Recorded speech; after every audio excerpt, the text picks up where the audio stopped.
October 17th. Soon it begins. Today is the day of the new moon. The power will rise till the night of its fullness, on the 31st, the combination which brings us together. And with the rising we begin our work, that which draws us apart. The days ahead will be interesting, as the openers and closers reveal themselves by their actions. Last night may have represented a final act of cooperation. Jack wanted to visit a cemetery for a few final ingredients. He decided upon a distant, isolated one we had been to once before. He went on horseback, bearing a spade and bull's-eye lantern, and I trotted along beside. He tethered his horse amid some trees outside the graveyard, and we went in. It was, of course, a very dark night, but with the aid of the lantern we quickly located an appropriately secluded plot of recent turning. Jack set to work immediately, and I went about my watching. It was a pleasantly mild evening for October, with a few bats flitting by, bright stars overhead. I heard footsteps in the distance, but they were not headed in our direction, and I saw no cause for alarm. I patrolled our small area in an almost leisurely fashion. After a time, something very large passed overhead, descending. It did not land nearby, however, nor make any movement to approach us.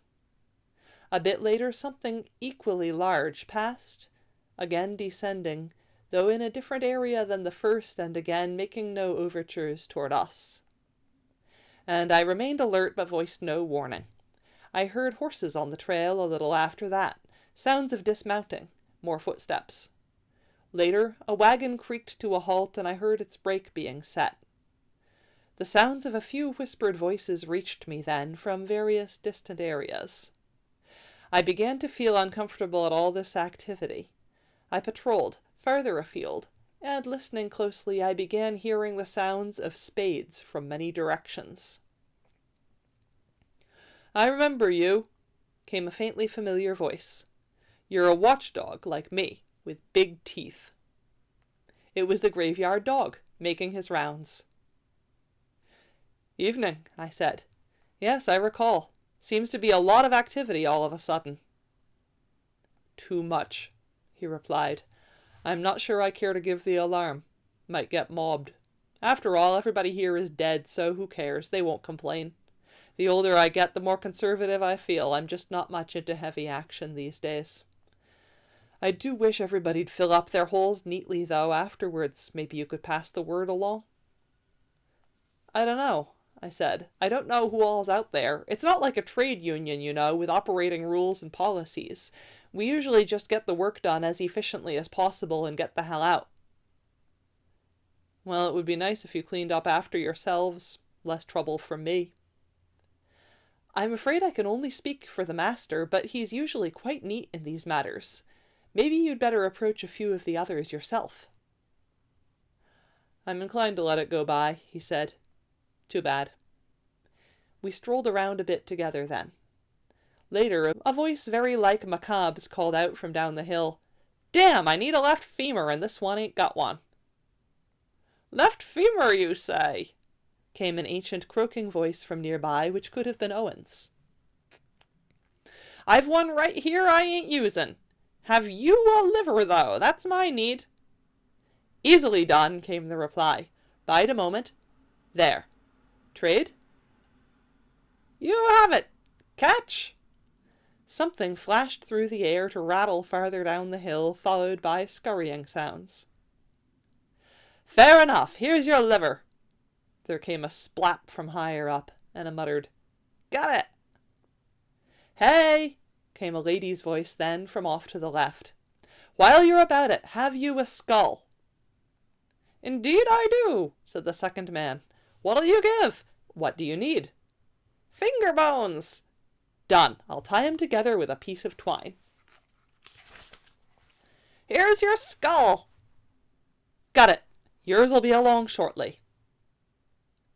"Has anyone the broken vertebrae of a hanged man?"